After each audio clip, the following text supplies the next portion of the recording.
I'm so excited about it. Feeling ko na tatay na ako dito. No, but yun.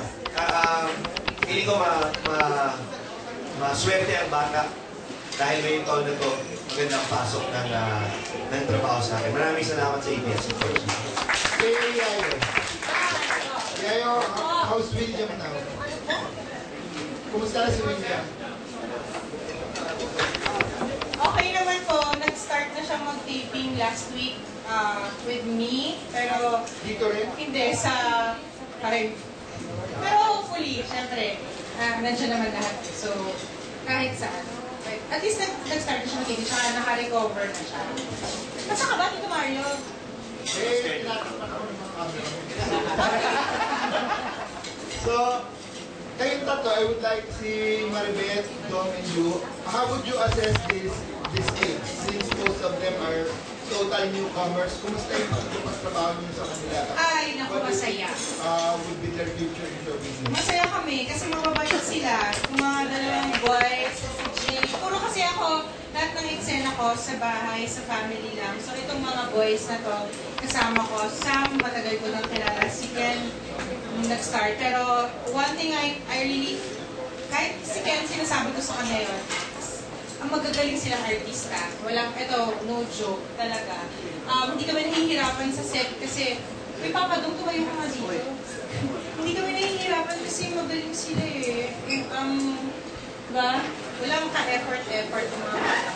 Ito, aminin mo lang. Ako, one thing I've noticed also, these kids, they have a lot of fans and followers. At kami po'y Laging busog. kami po'y naliligayan, taping. Aking inaabangan po, hindi po kumakain sa bahay. Dahil sigurado ko, pagdating ko sa set, lunch, dinner, or whatever, I have it on my phone. Busog po tayo dahil sa kanilang mga followers, talaga napakarami po. At napakalaki po ng mga puso ng mga fans po nila at napakalaki rin po ng mga binibigay ng pagkain. Talagang, yung napakalaki, literal po, napakalaki. Sa school, hindi pa tayo naka-experience yun. Pero last time, may pizza po. Kanila, gano'n. You have to be close to the kids. Dapat sa'yo eh. Dapat sa'yo. At yun lang po. Tingnan natin ang magiging future governor ng Bicol. Yun, no? Solo. Naku po, Diyos ko. Future governor, sige po. Tutulungan niyo po ako pag tumakbo ako next time. Libre dola. Panoorin niyo po, it's on Sunday. I'm proud to be part of this teleserye. We have, it's a youth-oriented. Finally, meron po tayong youth-oriented na show na dapat abangan ngayon para naman makapulot ng leksyon ng mga kabataan aside from iyakan, sampalan at kung ano napapanood natin. I am very particular about the children now kasi wala silang napapanood sa TV na nasa youth-oriented types of shows. So this is different that we are going to make sure, and the writers and the staff and the directors, that may leksyon kaming ma-share sa mga kabataan, sa mga magulang, sa mga eskwelahan, para po mag-guidean lahat po. Yun lang. And of course, the kids, you have to share your food. Hindi sinishare sa akin ang pagkain sa school. So, starting next time sa taping, ba't tayo yun sa akin naman? Hindi ko makikakainit. Very effective ata yung role ko kahit sila ayaw po lumapit sa akin sa taping. Ganun pa katindi.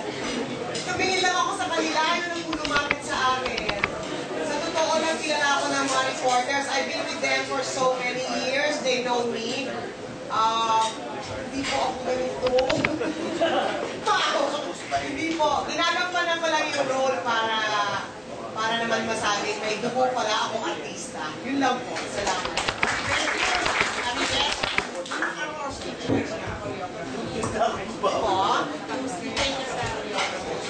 They have choreographers from different schools.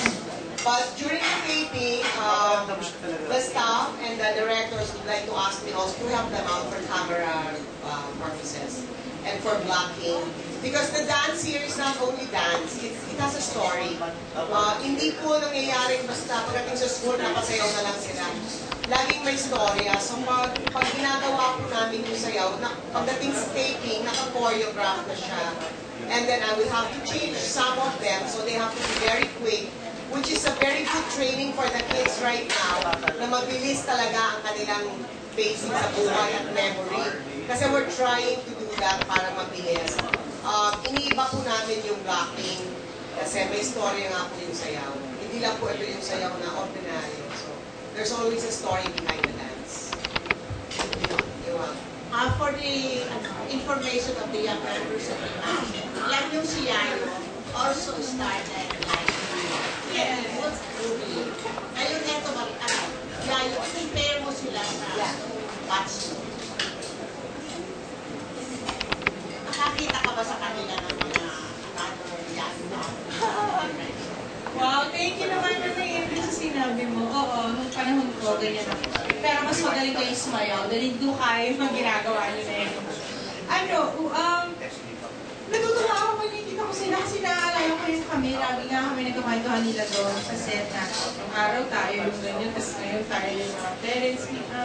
Well, I just wish you the best. It's sa amin, Ken, alam nila kasi may tell them pag nag-debating na how I really admire them.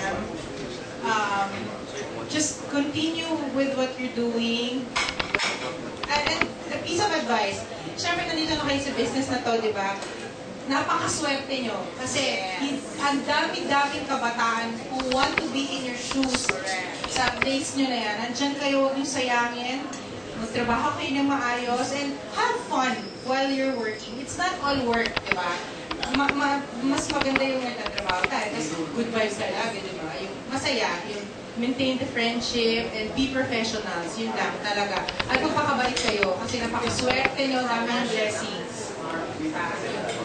Thank you, Yayo. Thank you po. Ayun ngayon si Karen ng Yahoo Brand. I would like to ask now. Yes. Being one of the experienced actors in the Yahoo, do you feel any pressure in being in the show? Hello. Yeah. Siguro po, meron din, no, na konti pong pressure pagdating dun sa paano ko gagampanan yung role. Siyempre, it's a lead role and mabigat din yung pinanggagalingan ng character. So, pressure for myself po to be able to deliver, as Mark Pedrosa. Pero they're all doing great and they're all doing their job very well. So yeah, I think this show will do well kasi our efforts combined makakatulong din po yun sa show namin. And marami po kami natututunan every taping namin. Okay, Enrique, how is it different working on your role here as compared to your other shows?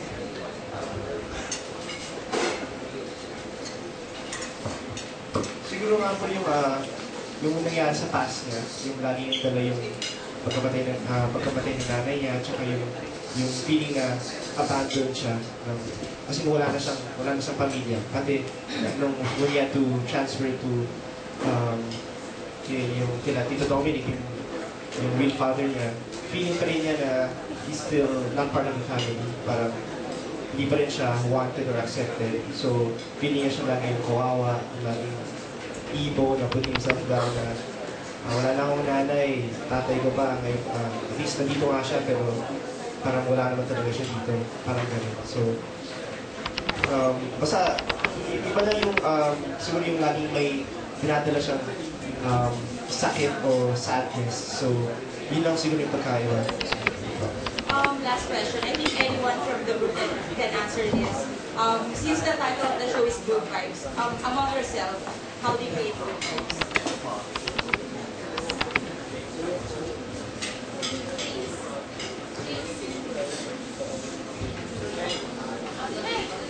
We will answer the question.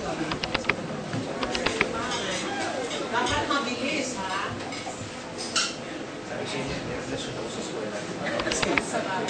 Okay.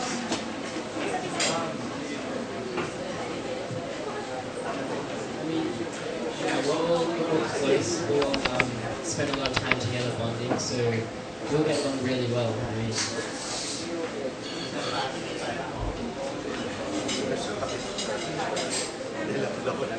Ikaw na nga, Enrique. Siguro po, like yung role ni James, yung may sakit siya, tapos gusto niya sumayaw. Siguro yung mga ibang bata rin na yung may sakit na hindi nakapagsayaw, may paraan pa para rin stomping, simpleng stomp lang. So siguro, yung mga ibang bata na may ibang problema, siguro may way pa rin. There's a will, there's a way.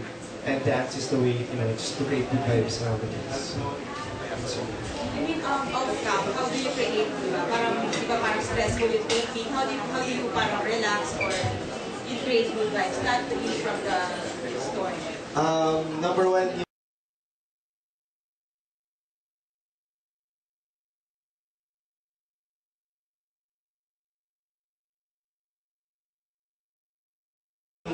yung main reason nito si Chikara, yung speakers niya sa set.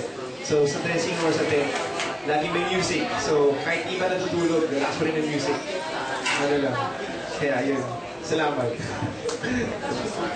James, are you still sick? Di ba when you were inside Kuya's house?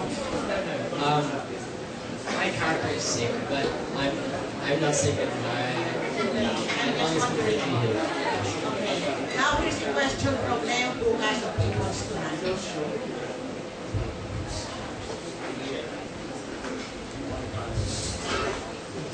Since hindi niyo ako nakita, natatabo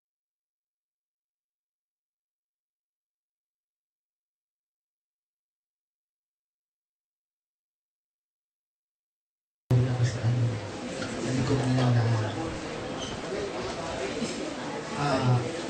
siguro sa production team, kay Miss Maru siguro.